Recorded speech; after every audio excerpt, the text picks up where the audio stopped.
রান্না করবো সটপটি মাছ দিয়ে, আলু দিয়ে, লাউ দিয়ে। মাছ কটা ভেজে নিচ্ছি, সটপটি মাছ শুকনো লঙ্কা জিরে তেলে দিয়ে আলু কটা ভেজে নিচ্ছি। আলু ভাজা হয়ে গিয়েছে, লাউ ঢেলে দিয়েছি, লাউ দিয়ে লবণ হলুদ দিয়ে লাউ, আদা কুচি লঙ্কা সব দিয়ে দিয়েছি। এবার কষিয়ে নেব। এই যে লাউ কষানো হয়ে গিয়েছে, এবার ঝোলের জল দিয়ে দেবো। এই যে ঝোলের জল দিয়ে দিয়েছি, ফুটে উঠেছে, এবার মাছ দিয়ে দেবো।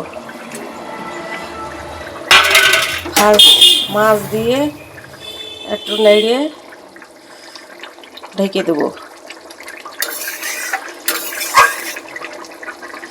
এবার একটু ঢেকে দেবো। মাছ দিয়ে দিয়েছি, ফুটে উঠেছে, এবারে ভাজা মশলাটা দিয়ে দেবো, দিয়ে নেড়ে দেবো। এই যে ভাজা মশলা দেওয়া হয়ে গেছে, ফুটে উঠেছে, এবার চালের গুঁড়ো পিটলি দেবো।